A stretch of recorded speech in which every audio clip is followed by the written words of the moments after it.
খেলাপি, ব্যাংক ডাকাত, কালো টাকার মালিক, যারা দেশের অর্থ বিদেশে পাচার করেছে, সেই পাচারকারীদের বিরুদ্ধে ব্যবস্থা গ্রহণ করার দাবিতে সারা দেশে আমরা ঘেরাও বিক্ষোভ কর্মসূচি দিয়েছিলাম। ঢাকায় জাতীয় প্রেস ক্লাবের সমাবেশ শেষে আমরা শান্তিপূর্ণভাবে এই স্বরাষ্ট্র মন্ত্রণালয়ের কার্যালয়ের সামনে আমরা বিক্ষোভ দেখাতে চেয়েছিলাম। আমাদের সেই শান্তিপূর্ণ কর্মসূচিও বাংলাদেশ সরকার এবং তার প্রশাসনের সহ্য হয় না। আমাদেরকে এই পল্টন মোড়ে বাধা দেওয়া হয়েছে। আমরা বলেছিলাম সরস্বতীনগরের স্বরাষ্ট্র মন্ত্রণালয়ের অফিস ওই নূর হোসেন স্কোয়ারের সন্নিকটে, সেখানে গিয়ে আমরা আমাদের বিক্ষোভ করব। সেই বিক্ষোভ করার সুযোগ আমাদের দেয় নাই।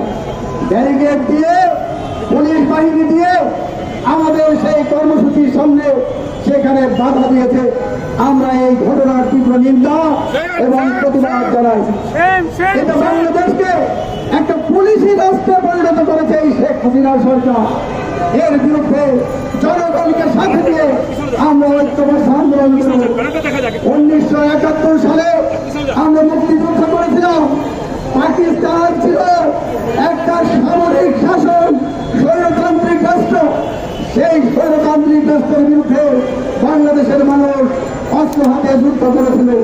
সেখানে 30 লক্ষ শহীদের জীবনের বিনিময়ে 2 লক্ষ মানবনের সংগ্রাম হানির মধ্য দিয়ে আমরা আমাদের বাংলাদেশ স্বাধীন করেছিলাম। সেই স্বাধীন বাংলাদেশে মানুষের আজকে বাক স্বাধীনতাকে হরণ করে চলেছে। গণতান্ত্রিক অধিকার সেটা ভুলান্বিত, নির্বাচন ভোটাধিকার সেটাকে নির্বাচনে পাঠানো হয়েছে। এর তীব্র নিন্দা আমরা প্রতিবাদ জানিয়েছি। এইভাবে বাংলাদেশ চলতে পারে না, চলতে দেওয়া যায় না। আমরা গণতান্ত্রিক জোটের পক্ষ থেকে ধারাবাহিক লড়াই সংগ্রামের মধ্য দিয়ে এই অবস্থার অবসান আমরা ঘটাবো। এই ফ্যাসিবাদী সরকার, সেই সরকারের পতন ঘটিয়ে বাংলাদেশে গণতন্ত্র, ভোটাধিকার, গণতান্ত্রিক আইনের শাসন, ন্যায় বিচার আমরা প্রতিষ্ঠা করব। দুর্নীতি, দুঃশাসন, পাচারকারী, ঋণ খেলাপি তাদেরকে আমরা গণ আদালতে বিচার করে শাস্তির আওতায় আমরা আনবো। সংগ্রামী বন্ধুরা, সেই লক্ষ্যে আমাদের আন্দোলন চলছে।